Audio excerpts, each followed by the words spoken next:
Assalamualaikum warahmatullahi wabarakatuh. Alhamdulillahi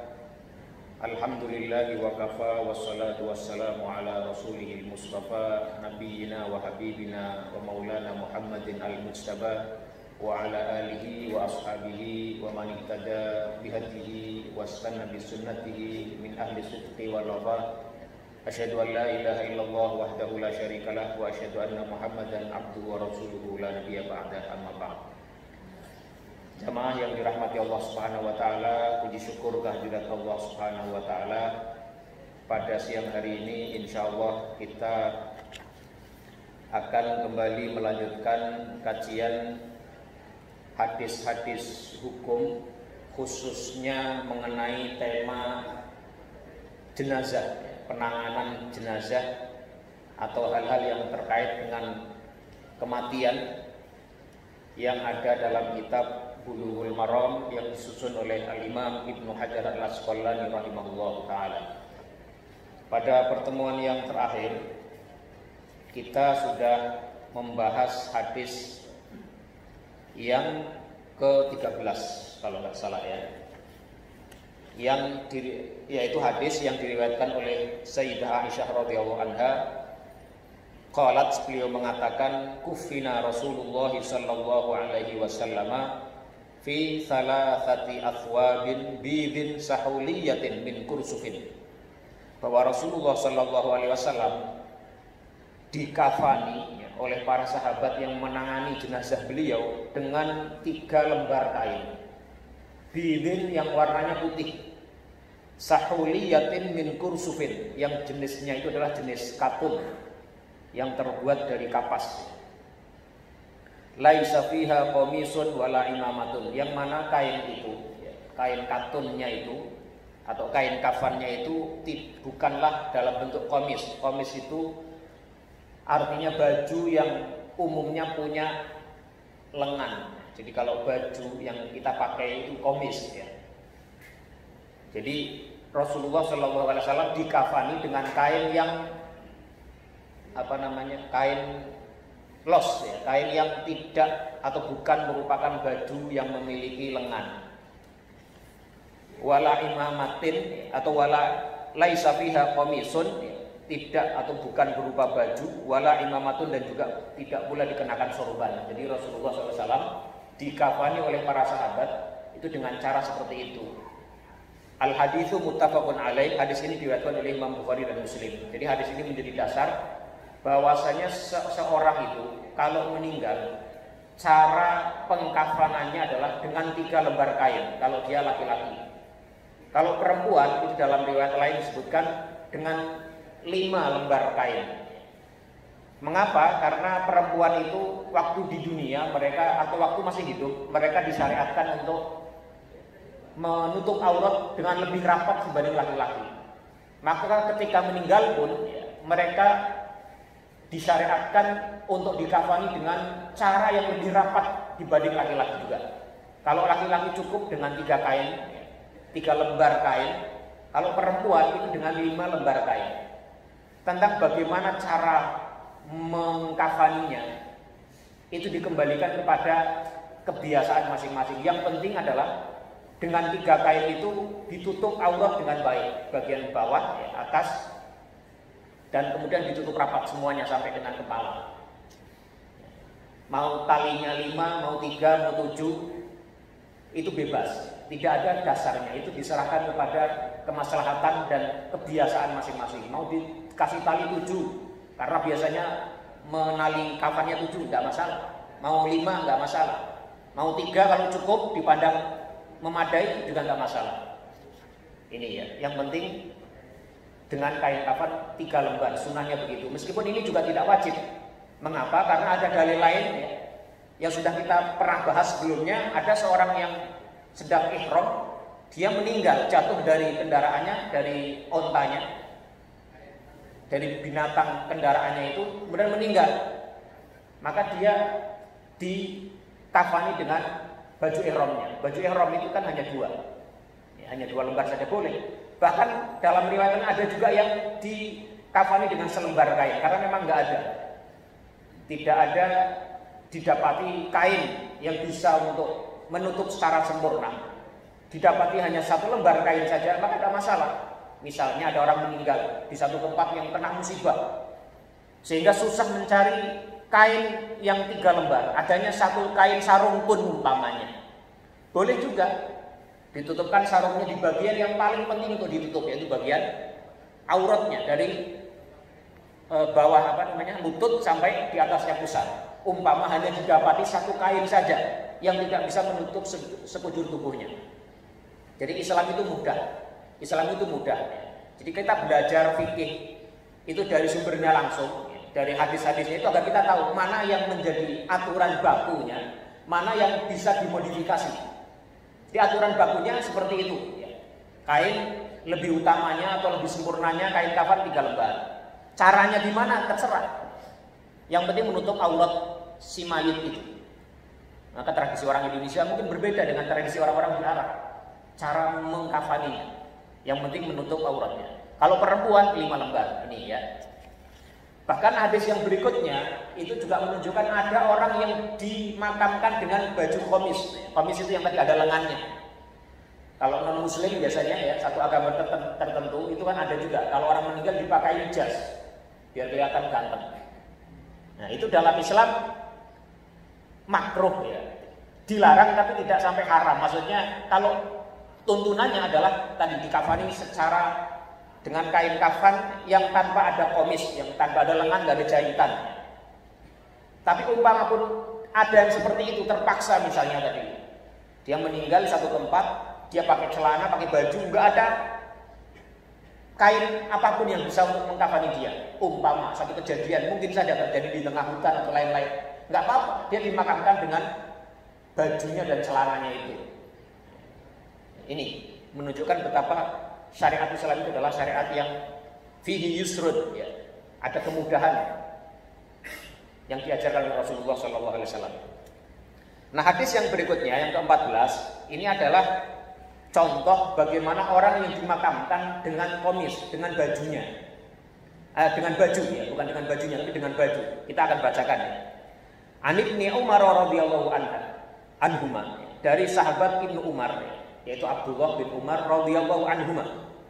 Qala, beliau mengatakan, apa yang beliau katakan? Lamma tuwfiya Abdullah ibnu Ubay, ketika Abdullah bin Ubay meninggal. Abdullah bin Ubay itu adalah salah satu pentolan munafik di Madinah.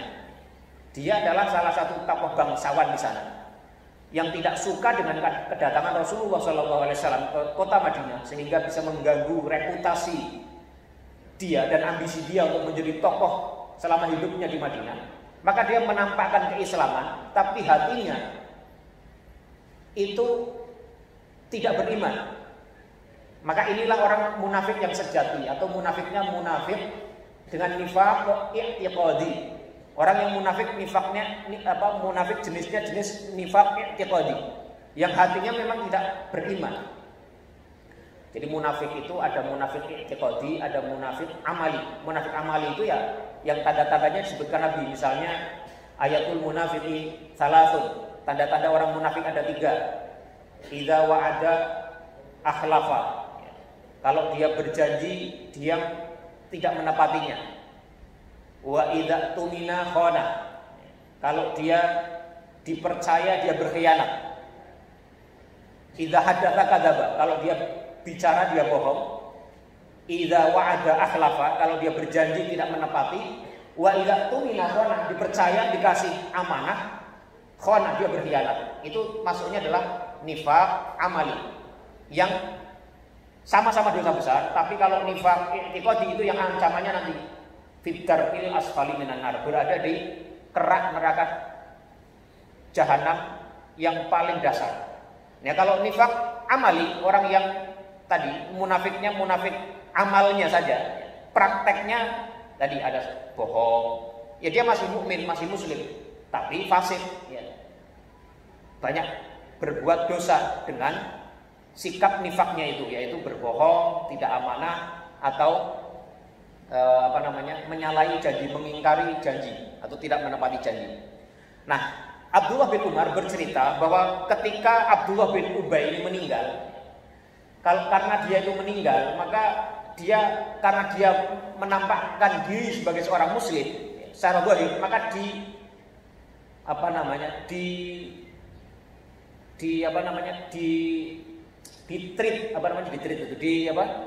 ditangani dengan cara Islam. Ja'a ibnuhu ila Rasulillah sallallahu alaihi wasallam. Maka anaknya yang namanya Abdullah bin Ubay bin Salul ini, seorang sahabat mulia, salah satu sahabat yang dibanggakan oleh Rasulullah sallallahu alaihi wasallam, itu datang kepada Rasulullah sallallahu alaihi wasallam. Terus apa yang dia lakukan? Faqala, maka Abdullah bin Ubay bin Salul ini, anaknya si munafik itu, anaknya ini seorang sahabat yang soleh, yang baik, yang utama. Dia mengatakan, "A'tini qamisaka, ya Rasulullah, berikanlah komismu, ya, bajumu kepadaku, ya. Ukaffinhu fihi, agar aku bisa mengkafani Abdullah bin Ubay si munafik itu, ya, fihi, ya, dengan atau dalam bajumu itu ya Rasulullah." Fa'aqahu iyyahu, maka Rasulullah memberikan bajunya kepada Abdullah bin Ubay bin Salul, ya, anaknya munafik itu. Al haditsu muttafaqun alaih. Hadis ini muttafaq alaih, ya. Diriwayatkan oleh Al Bukhari dan Muslim. Nah, apa yang dapat diambil dari hadis ini, ya? Al haditsu dalilun ala jawazit takfini fil qamisi li ghardin syar'iyyin. Hadis ini menjadi dalil bolehnya mengkafani seseorang dengan kain yang model baju tadi, ada jahitannya, ada lengannya, itu boleh. Li ghardin syar'iyyin, dengan alasan syar'i. Wa illa fal aula tarkuhu, tetapi ya, kalau tidak ada alasan yang menuntut untuk dilakukan itu, fal aula tarkuhu, maka lebih utama, lebih baik jangan lakukan itu. Lakukan dengan tadi 3 kain tadi untuk laki-laki, kain yang polos, kain yang los, ya, bukan berjahit, atau 5 kain untuk perempuan. Ini hadis ini menunjukkan dalil bolehnya seseorang itu dikafani dengan kain yang model baju seperti yang kita pakai selama ini. Nah, pertanyaan, mungkin ada orang yang bertanya-tanya, mengapa Rasulullah SAW memberikan bajunya kepada atau untuk dipakaikan mengkafani seorang munafik yang jelas nifaknya. Yang Rasulullah SAW bahkan dalam satu riwayat itu beliau pernah ingin, karena diminta oleh anaknya, untuk memintakan ampunan kepada Abdullah bin Ubay bin Salul itu, yang dia secara zahir mengatakan syahadat, berislam, tapi secara i'tiqad hatinya itu tidak menerima Islam sebagai sebuah risalah yang benar dari Allah Subhanahu wa taala. Maka Allah Subhanahu wa taala menegur Nabi Muhammad sallallahu alaihi wasallam dalam satu ayat. Bahkan Rasulullah dilarang untuk istighfar dan dilarang untuk mensolatinya.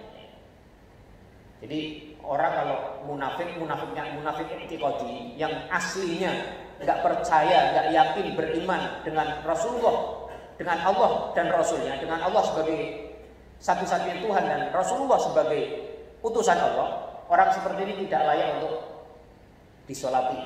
Maka Rasulullah dilarang, wala tusalli ala ahadin minhum mata abada. Janganlah sekali-kali kamu, wahai Nabi Muhammad, mensolati mereka selama-lamanya. Nah, mengapa Rasulullah, kembali pertanyaan tadi, mengapa Rasulullah SAW itu mengizinkan permintaan Abdullah bin Ubay bin Salul tadi untuk mengkafani bapaknya yang munafik itu dengan bajunya?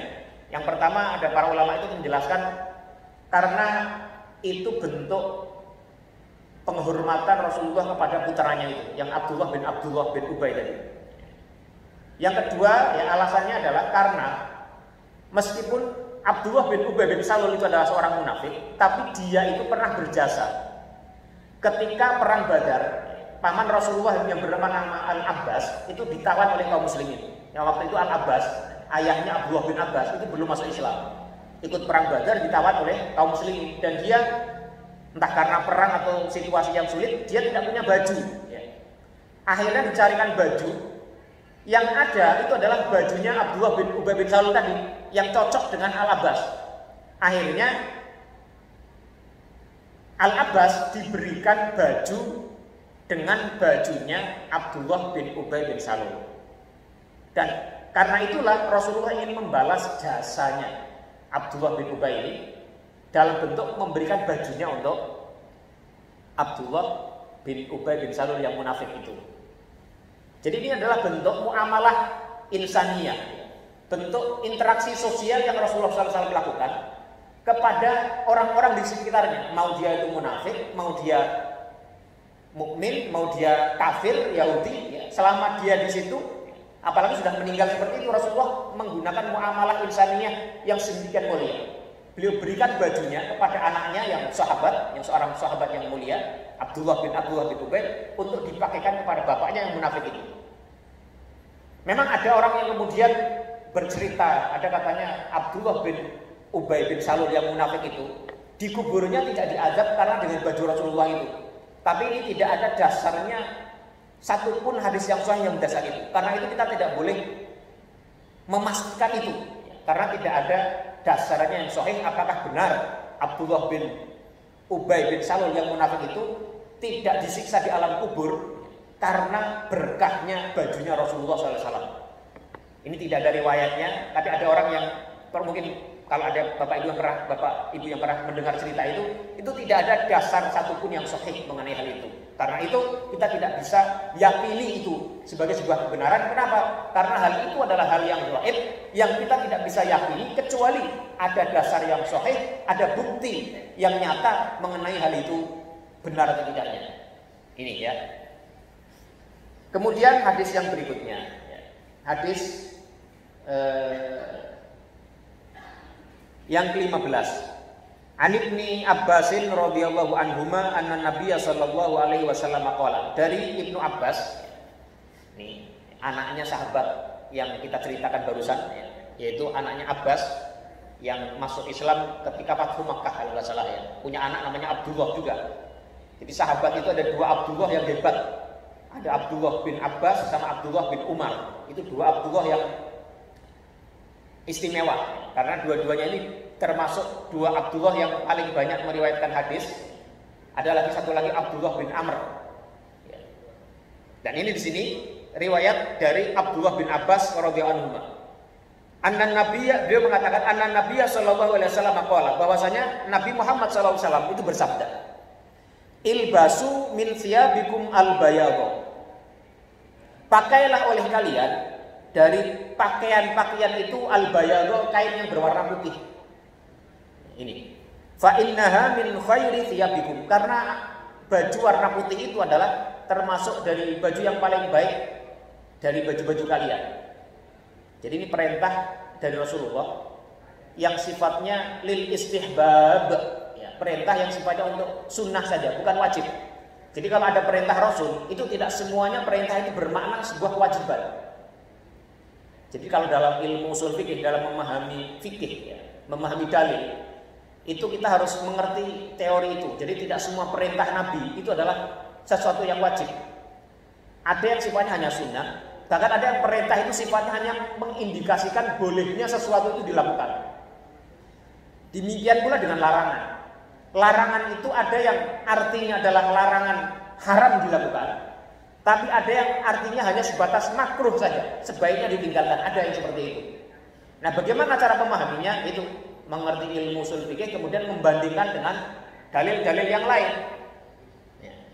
Mengapa perintah Nabi kepada kita untuk memakai baju putih itu adalah tidak bisa dibawa kepada perintah yang berarti kewajiban?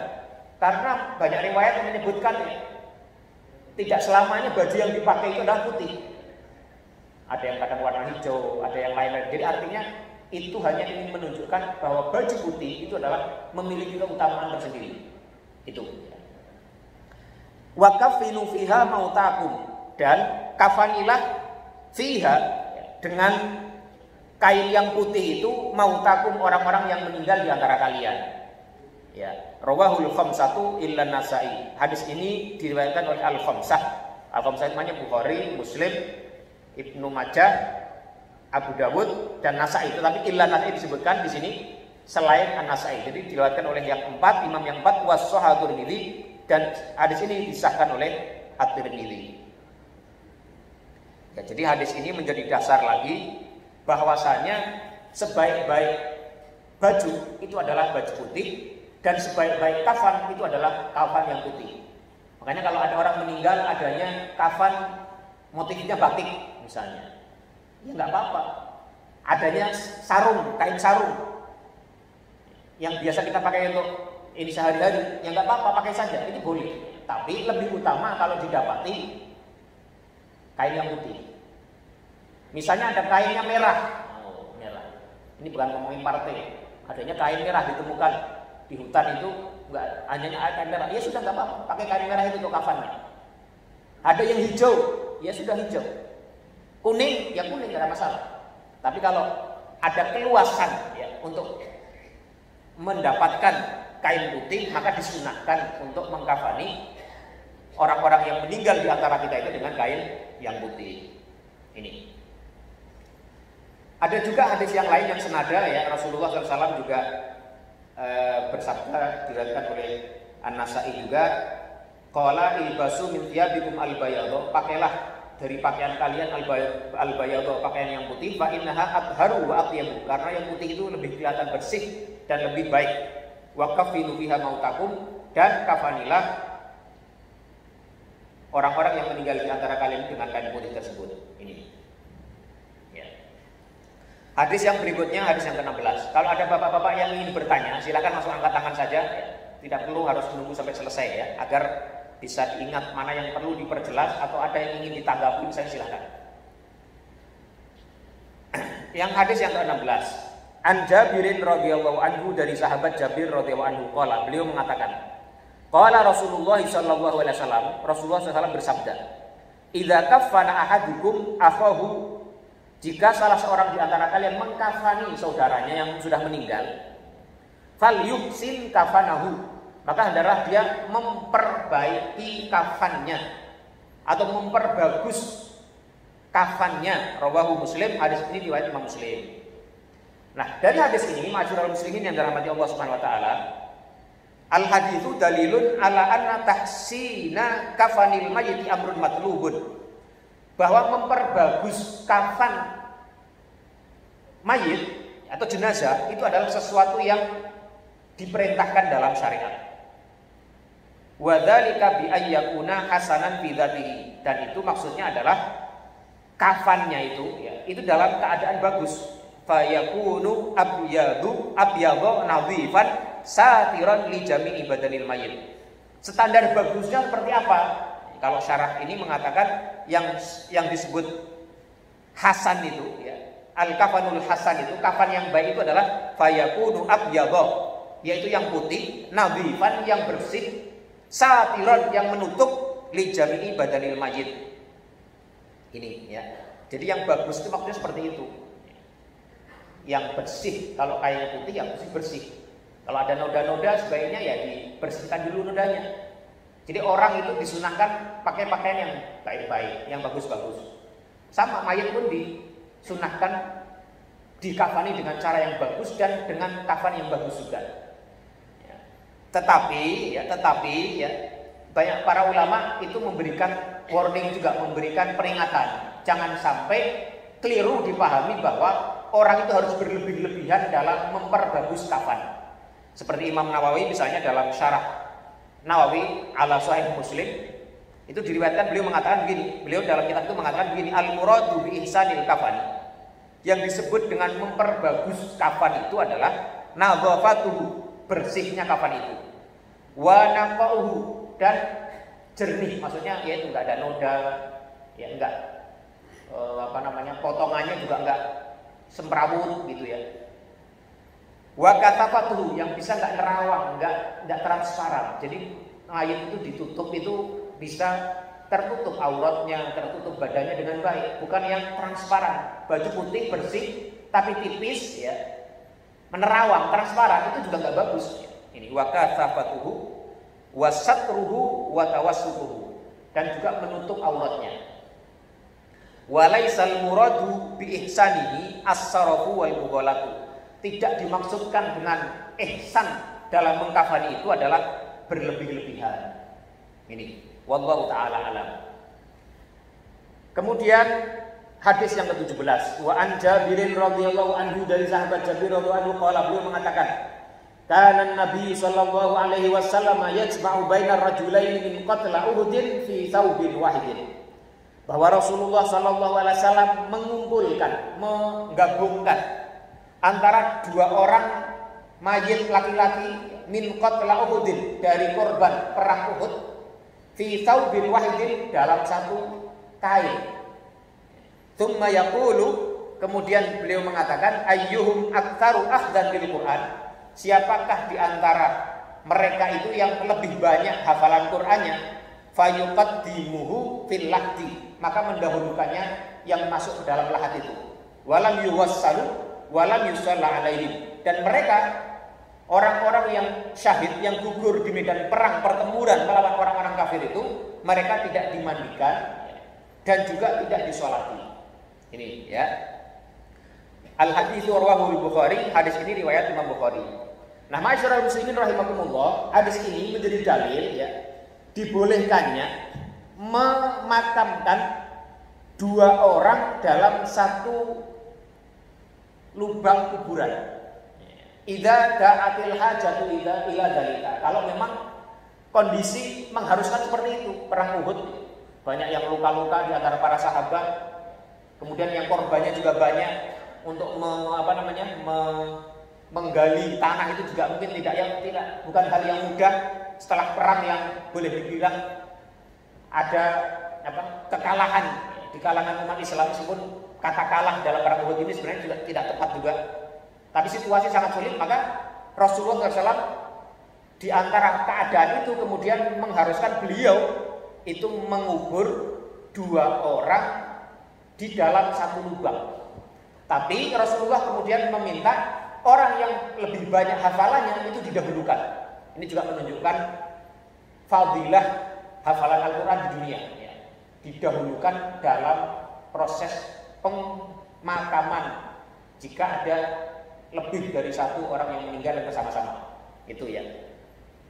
Nah, kemudian ya, al-haditsu dalilun ala jawazi jam'il itsnaini fi thawbin wahidin inda takfin. Hadis ini juga menjadi dasar bolehnya dua orang mayit dikafani dengan satu kain saja. Ini kondisinya begitu. Kondisinya tidak memungkinkan adanya satu kain yang meninggal lebih dari satu. Kainnya panjang, ya sudah, tidak apa-apa, ditutupkan berdua.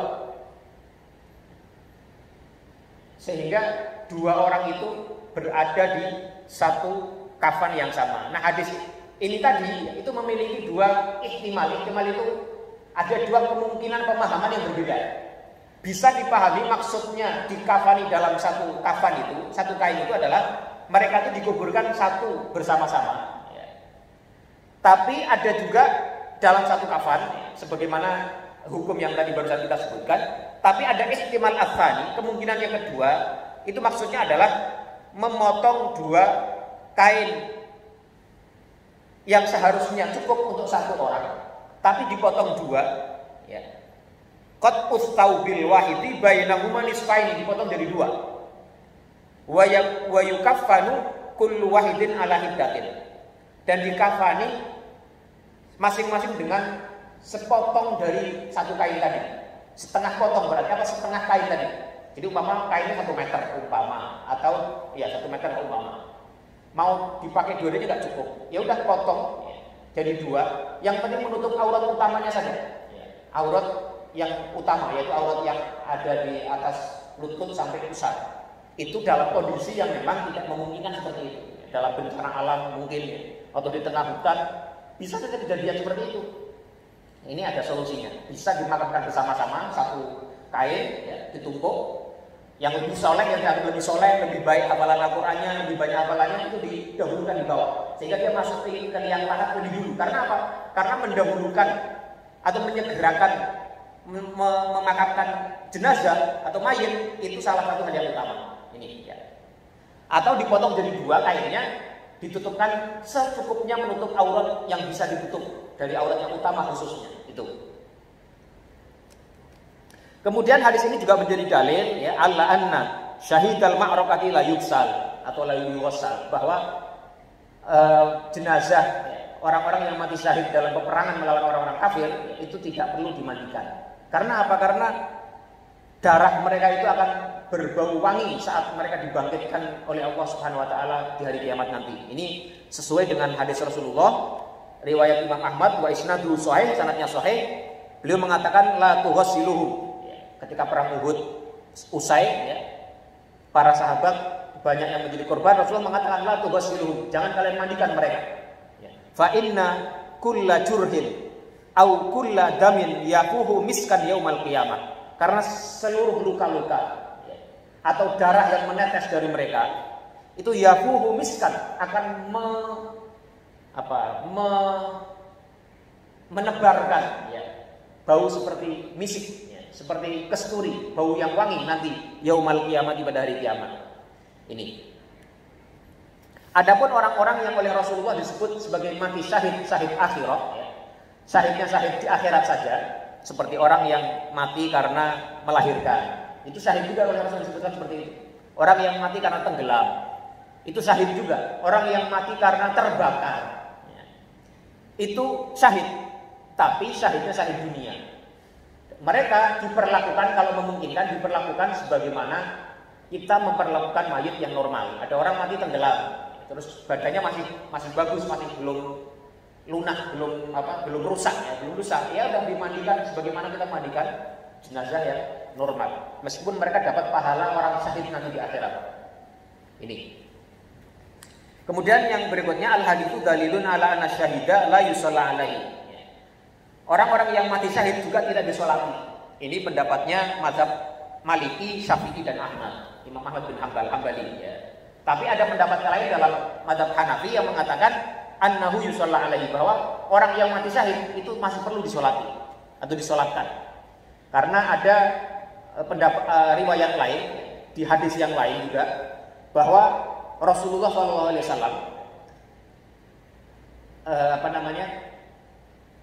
ada seorang sahabat ya, yang bernama Uqbah bin Amir radhiyallahu anhu. Beliau ketika selesai perang Uhud, kharaja yauman fa shalla ala ahli Uhudin salatahu alal mayyit. Dia salat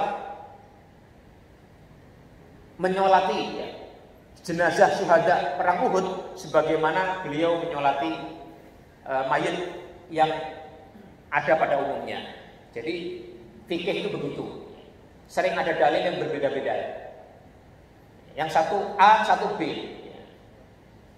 Sehingga hukum yang disimpulkan para ulama itu bisa berbeda. Ada larangan misalnya la yasrobanna ahadun qa'iman. Janganlah salah seorang di antara kalian minum sambil berdiri.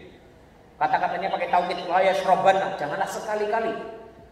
Tapi ada hadis lain yang menunjukkan bahwa para sahabat itu mereka makan dan minum sambil berdiri, makan sambil berjalan, minum sambil berdiri. Ada dalam Sunan Abu Dawud, kunna fi ahdi Rasulullah SAW, kami para sahabat, kata para sahabat di masa Rasulullah SAW masih hidup, nakulu wa nahnu namshi wa nashrabu wa nahnu qiyam, bahwa kami makan sambil berjalan, wa nashrabu wa nahnu qiyam, dan kami minum sambil berdiri juga. Nah, bagaimana menggabungkan dua dalil yang berbeda ini? Ya, maka cara penjamaknya mengharmoniskan dalil itu, ada yang mengatakan begini, bahwa minum sambil berdiri hukumnya sunnah, hukumnya makruh saja. Mengapa? Karena itu dilakukan oleh para sahabat, artinya bukan satu hal yang haram. Kalau melakukan itu maka boleh. Dan dengan hadis ini juga, ini menjadi kita mudah sekali kalau kita menghadiri resepsi misalnya, nggak ada kursi, nggak ada ini, makanya berdiri. Ternyata boleh karena ada hadisnya, kunna nakulu fi ahdi Rasulullah SAW wa nahnu namsi, kami biasa makan di zaman Rasulullah dan kita dalam sambil berjalan, apalagi makannya makan kacang, makan kue, tidak apa-apa, makan bakwan sambil berdiri. Wa nashrabu wa nahnu qiyam, dan kita minum sambil berdiri. Jadi itu solusi buat orang-orang yang menghadiri resepsi. Jangan lantas karena hadis yang melarang kita minum sambil duduk jongkok akhirnya. Enggak pas juga. Jadi itulah kita memahami fikih itu harus dengan cakrawala yang luas sehingga kita bisa mengerti adanya perbedaan pendapat di antara para ulama yang itu membuat kita lebih mudah menerima perbedaan itu. Yang penting orang itu berusaha beragama dengan ada dasar yang dia yakini itu kuat. Selebihnya ya sudah. Walikulli wijhatun wa muwalliha fastabiqul khairat. Selebihnya fastabiqul khairat.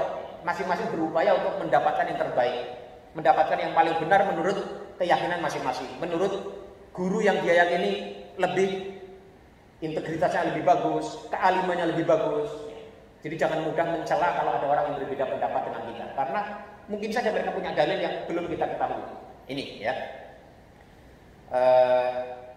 Nah, makanya dari sini kesimpulannya ya, pensyarah hadis ini mengatakan wal adhar, yang lebih zahir, yang lebih eksplisit terlihat dari dua hadis bertentangan ini ya, fi hadhil masalah, terkait masalah apakah seorang yang mati syahid itu disolati atau tidak. Annal imama mukhayyarun bainas sholati ala syahidi wa tarkiha.